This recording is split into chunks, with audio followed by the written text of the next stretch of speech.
In the 14th century, humanity faced a nightmare it had never imagined. A shadow fell over the world, stretching from the far reaches of Asia to the heart of Europe. This wasn't just a war or a famine. This was a plague so terrifying that it wiped out entire towns, leaving behind only silence and fear. It was a countdown to oblivion, a specter that spared no one, rich or poor, young or old. This was the Black Death, the deadliest pandemic the world had ever seen. Where did this terrifying plague come from? The story begins far from the bustling cities of Europe, deep in the remote mountains of Central Asia. Here, wild rodents lived in ancient burrows along old trade routes, carrying a deadly secret within their blood. The killer was a bacterium Yersinia pestis, invisible to the naked eye but catastrophic in its power.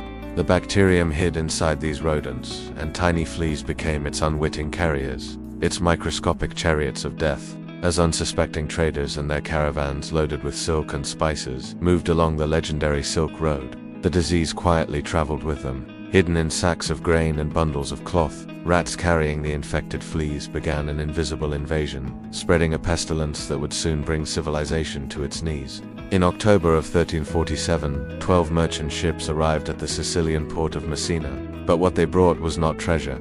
They carried death inside. When the townspeople gathered at the docks, they were met with a horrifying sight. Most of the sailors were already dead, their bodies littering the decks. The few who were still alive were gravely ill, covered in strange black boils that oozed blood and pus.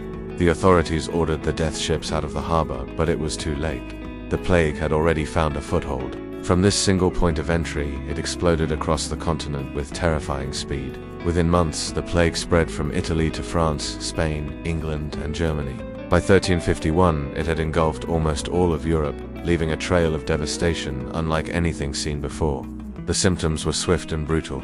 Victims first developed painful, egg-sized swellings in their armpits, neck, and groin. These were called bubons, and they gave the bubonic plague its name. Soon after, a high fever and chills would set in, followed by vomiting and excruciating pain. In the final agonizing stages, black patches appeared on the skin as internal bleeding caused the tissue to die.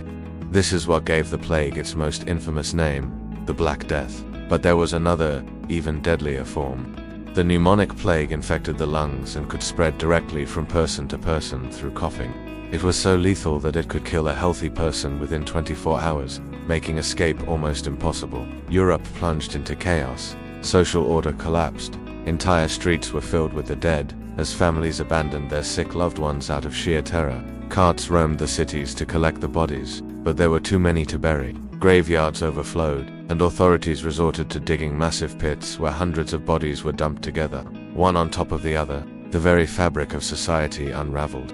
Doctors, who had no cure, refused to treat patients for fear of infection. Even priests, who were supposed to offer last rites, stopped entering homes, leaving the dying to face their end alone. Fear and paranoia reigned supreme. In their desperation, people turned to all sorts of methods to ward off the invisible killer. Many believed the plague was spread by miasma or bad air.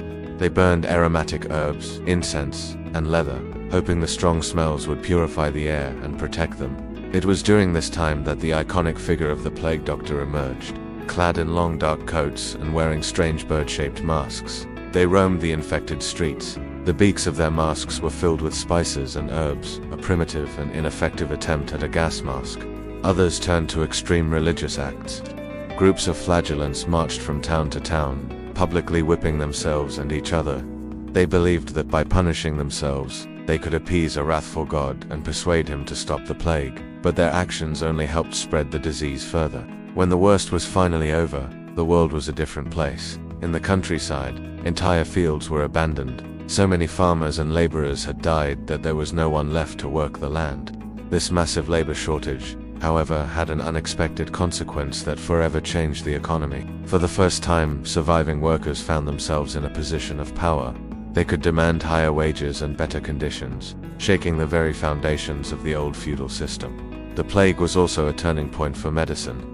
The failure of traditional medieval treatments exposed the deep need for a more scientific approach to understanding the human body and disease. The tragedy pushed medical science toward a new beginning, paving the way for the Renaissance and the birth of modern medicine. But has the Black Death truly disappeared? The bacterium Yersinia pestis still exists today, It survives in animal populations in remote parts of the world, and small outbreaks continue to occur. Modern medicine with antibiotics can now effectively treat the plague, but this historical catastrophe leaves us with a chilling question. The question is not, will a deadly pandemic return, but are we prepared for when it does? The Black Death reshaped our world, altered our economies, and changed the course of history. It serves as a powerful reminder of our vulnerability in the face of disease, and its lesson is one that must never be forgotten. Thank you for watching. If you found this journey into the past insightful, please like this video and subscribe for more deep dives into history.